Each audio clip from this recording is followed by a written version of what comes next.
A very very good morning to all of you dear students. I am Keshav, your English teacher. Students हम active और passive voice के बारे में study कर रहे थे, ठीक है। सो हमारे जो टेंसेज हैं उनमें से हमें केवल 8 टेंसेज का एक्टिव वॉइस पैसिव वॉइस ही लर्न करना है, ठीक है। जिनमें से अभी तक हम 4 कंप्लीट कर चुके हैं। Present simple, past simple, present continuous and past continuous. आज हम पढ़ेंगे present perfect.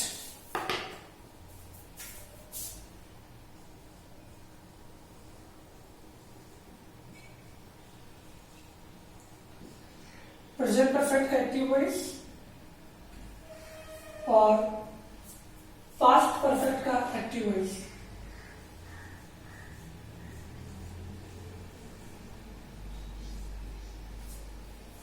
Clear.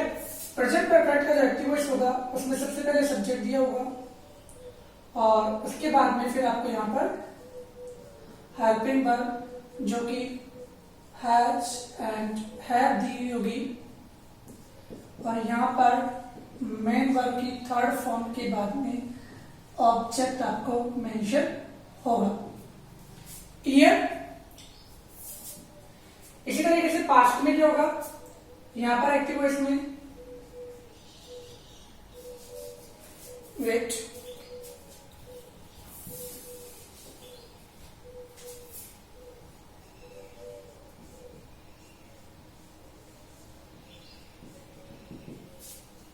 Active voice के फॉर्मेट में दिया होगा आपको सब्जेक्ट, उसके बाद में हेल्पिंग वर्ब। हेल्पिंग वर्ब कौन सी आएगी पास्ट में, हैड, प्लस मेन वर्ब की third form plus object. Clear. So अब प्रेजेंट परफेक्ट का एक एक्टिव वॉइस का सेंटेंस लेते हैं। सेंटेंस जैसे कि हमारे पास में है, they have written a novel. Clear. अब यहाँ पे देखिए मैंने सेंटेंस लिखा है they have written a novel, ठीक है। अब इसका मुझे पैसिव वॉइस बनाना है, तो पैसिव वॉइस में बनाऊंगा तो पैसिव वॉइस में देखिएगा यहां पर ये मेरा सब्जेक्ट है। सब्जेक्ट के हिसाब से यहां पर हेल्पिंग वर्ब मैंने हैव का यूज किया है, ठीक है। ये मेरा मेन वर्ब है और ये मेरा ऑब्जेक्ट। वही रूल पाएंगे, ऑब्जेक्ट सब्जेक्ट की जगह तो यहां पर जाएगा ए नॉवल। फिर हैजर में से ए नॉवल मेरा सिंगुलर है, सिंगुलर के बेस पे मैं यहां पर हैज का यूज करूंगा। अब पैसिव वॉइस में चेंज करने के लिए मुझे यहां पर एक वर्ड की फॉर्मेट होगी, वो होगा मेरा बी। मुझे यहां पर हैज के बाद में, हैव के बाद में बीन का यूज करना है और बीन के बाद में मैन वर्ब की थर्ड फॉर्म जो आनी है वो यहां पर हम वैसे वैसे लिख देंगे। क्लियर। अब यहां पे मुझे बाय लगा के देव का यूज करना है क्योंकि दे का जो ऑब्जेक्टिव होता है वो देव होता है, लेकिन रूल्स के हिसाब से मुझे बाय देव लिखने की रिक्वायरमेंट नहीं है। क्यों? क्योंकि यदि सब्जेक्ट हमारा वी या फिर दे होगा तो हमें बाय डैम लिखने की रिक्वायरमेंट नहीं है। इसी तरीके से हमारा जो पास्ट का जो होगा एक्टिव वॉइस उसका हम पैसिव वॉइस बनाएंगे, तो पास्ट का भी बना लेते हैं they had written a novel. Clear. और अभी देखिए प्रेजेंट परफेक्ट में तो क्या था, हैज हैव हेल्पिंग वर्ब थी, लेकिन पास्ट में हमारे पास में हेल्पिंग वर्ब है हैड। दोनों का जो पैटर्न है वो बिल्कुल सेम है, सिर्फ हेल्पिंग वर्ब है वो डिफरेंट है, ठीक है। प्रेजेंट में तो हैज और हेल्पिंग वर्ब का यूज होता है, पास्ट में हैड का यूज होगा। वहीं पे यदि हम इसका पैसिव वॉइस बनाते हैं पास्ट टेंस का, तो ए नॉवल हमारा जो ऑब्जेक्ट है तो सब्जेक्ट के बेस पर यहाँ पर पैसिव वॉइस बनाते वक्त एक सब्जेक्ट के रूप में आ जाएगा और हम यहाँ पर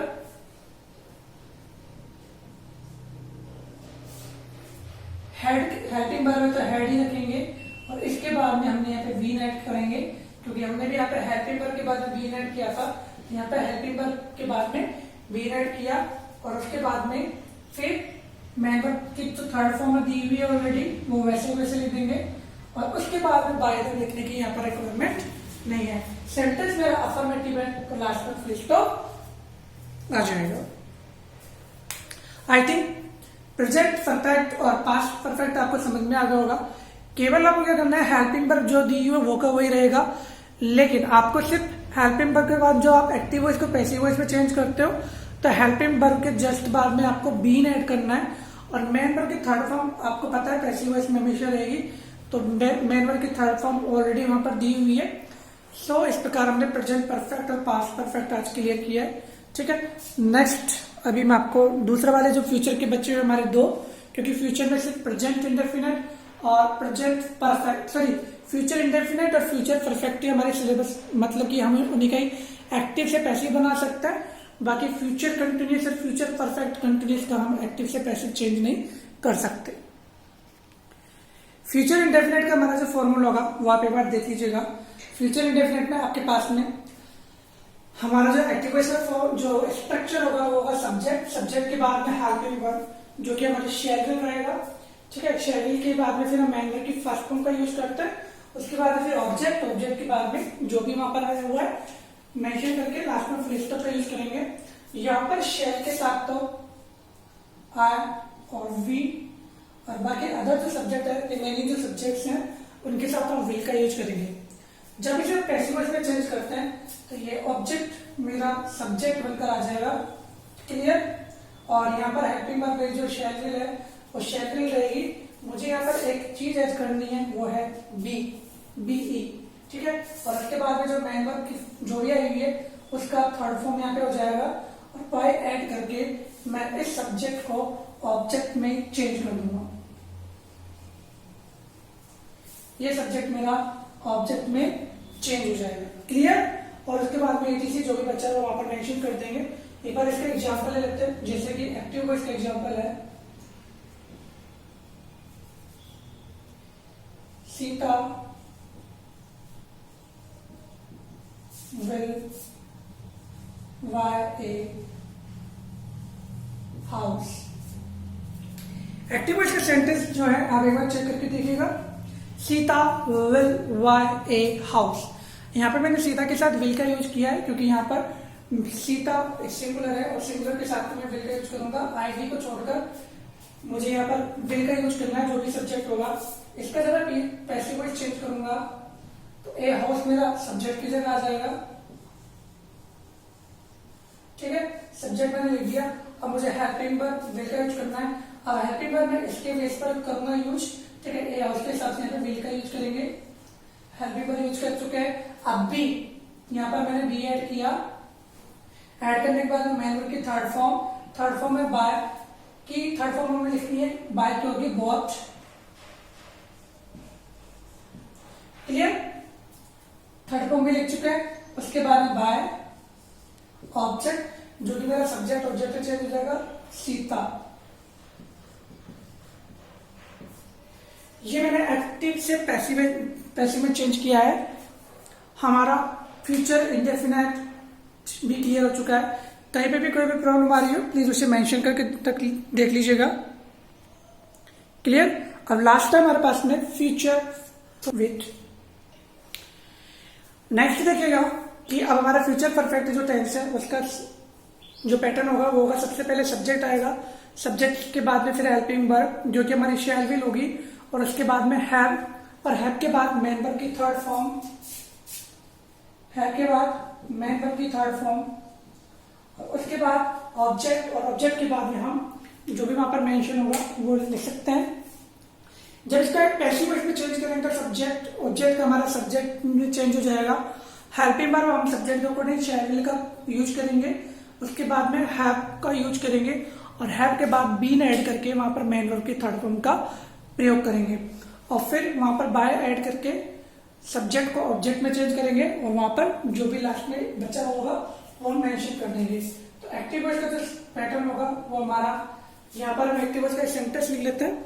ठीक है, उसके बाद में फिर हम उसका पैसिव वॉइस बनाएंगे। सेंटेंस देखिएगा, मैंने लिखा है Raj will have paid me by Monday. अब मुझे इसका पैसिव वॉइस बनाना है, तो जब मैं पैसिव वॉइस बनाऊंगा तो पैसिव वॉइस का जो मेरा पैटर्न होगा तो इस प्रकार से होगा। तो यहाँ पर राज मेरा सब्जेक्ट है, विल मेरा हेल्पिंग वर्ब, ठीक है, हैव विल के साथ में ऐड हुआ है, पेड मेरी मेंबर की थर्ड फॉर्म है, ठीक है, और मी ऑब्जेक्ट है, और बाय मंडे आप इसे टाइम को इंडिकेट करने वाले एडवर्ब कह सकते हैं। तो यहाँ पर मी का जब मुझे सब्जेक्ट में चेंज करना होगा तो मी मेरा सब्जेक्ट में किस में चेंज हो जाएगा, आई, तो यहाँ हो जाएगा आई, और आई के साथ में फिर हम किसे यूज करेंगे, शैल। अब यहाँ पे जो शैल का प्रयोग किया गया है इस आई के बेस पर किया गया है, ठीक है। तो शैल के बाद फिर मैं यूज करूंगा हैव का, हैव के बाद बीन, बीन के बाद मेंबर की थर्ड फॉर्म का यूज किया जाएगा। मेंबर की थर्ड फॉर्म है पेज, तो यहां पर हो जाएगा पेज, ठीक है। आई शैल हैव बीन पेज किसके द्वारा, बाय राज। तो मेंबर की थर्ड फॉर्म के बाद में हम बाय का यूज करेंगे और यहां पर राज लिखेंगे, क्योंकि बाय राज कब तक बचा क्या मेरे पास में, बाय मंडे। तो मैं यहां पर बाय मंडे मैं इसे कर सकता हूं, ठीक है। फॉर्मूले आपको याद रहेंगे तो इन दैट केस आप इसे अच्छे तरीके से बना सकते हो। आपको ये पता होना चाहिए कि कौन से टेंस में कौन सी हेल्पिंग वर्ब और उसके साथ में कौन सी मेंबर का प्रयोग किया जा रहा है, ठीक है। और उसको जब हम चेंज करते हैं पैसिव वॉइस में तो कौन सा हेल्पिंग वर्ब और कौन सी मैन वर्ब का प्रयोग किया जाएगा। ये तो आपको याद रहेगा कि पैसिव वॉइस में हमेशा मैन वर्ब की थर्ड फॉर्म का यूज किया जाएगा। बस आपको हेल्पिंग वर्ब लर्न करनी है कि इस हेल्पिंग वर्ब की जगह हम कौन सी हेल्पिंग वर्ब यूज करेंगे। फ्यूचर में आपको लर्न करने की इतनी रिक्वायरमेंट नहीं है, क्योंकि फ्यूचर में हेल्पिंग वर्ब आपकी शैल विल ही आएगी, ठीक है। सो एक बार उनको चेक करके देख लीजिएगा, कहीं भी कोई भी प्रॉब्लम आ रही हो इन दैट केस प्लीज उसे एक बार नोट डाउन कर लीजिएगा। We will discuss about it. Thank you.